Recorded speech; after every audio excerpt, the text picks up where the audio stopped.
We're here at SF State, Jason Welch, head coach. And if you don't know him, he's a 4-time finalist, 3-time state winner at California, one of the only top guys in the state of California to do this.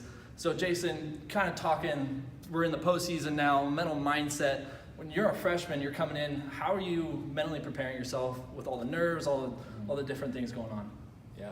So I think there's a few key points, of course, but it's important not to get overly caught up in rankings, especially when you're coming in as a young gun, or actually any year. But it's important to not get too involved in who you're going to wrestle or scouting to a certain extent or to any rankings, and just go out there and know that deep in your heart, like anyone can have their day, So it doesn't matter if you're ranked 0 or 6 or 1st, like you can win that thing. And I think it's very true. And I think you see some of the top guys who peak well, or even the guys like someone like Bryce Meredith right now. He doesn't always have like the most amazing season, but NCAA's, it's time, And so he's a guy that I would say like he always has a mindset like, hey, I'm a gamer, I can win this tournament. And then on the other side of that, I think nerves is a big thing that people struggle with, especially not so much if you're a middle guy, but if you're a number 1 guy or a number 0 guy, that's kind of where the nerves come into play. And something that my dad always talked to me about is kind of approaching just like a class is a good analogy. So if you show up to a test and you didn't really study, you haven't really paid attention, you're going to be super nervous, right? That's natural, and rightfully so, you should be, because you're probably going to fail, right? But if you did the work, you showed up to class, you paid attention, you did the homework, you got extra help, you're going to feel confident for the test, So the same thing with wrestling.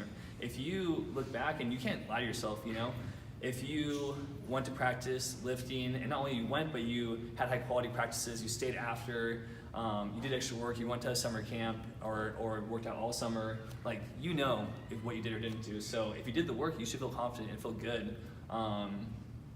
Control your breathing, be focused. And that's probably the biggest thing I think with nerves for me is just like controlling the breathing, and then looking back and knowing truly like, hey, did I do the work or didn't I? And hopefully you did the work. So what are you thinking when you're about to go out in the state tournament? What's the mindset maybe that week before? The week before, and it's something that we're doing now at SF State, is it's really condensed practices, right? So even some of the guys are asking me some questions at the point like, oh, coach, can I work on this new move? I'm like, no. Like, right now it's get in, get out, feel good, make yourself crisp, maybe fine tune a couple things, but really just be the best you right now. Don't worry about any mistakes or whatnot, just look forward, feel good every day. And let's say your normal workload is 15, right? We're cutting it down to like 10 this week, then 7, then 6. We're not worrying about shape, or really, we're just trying to upkeep and peak and feel good, right? So if your normal workload is a capacity of 100%, this week we're going 80, 60, and some, last few days maybe even like 30%, As long as our weight's good, then we're gonna do almost the least amount of work possible. And so that's probably the approach to the last week of practice. Thank you very much. Yep.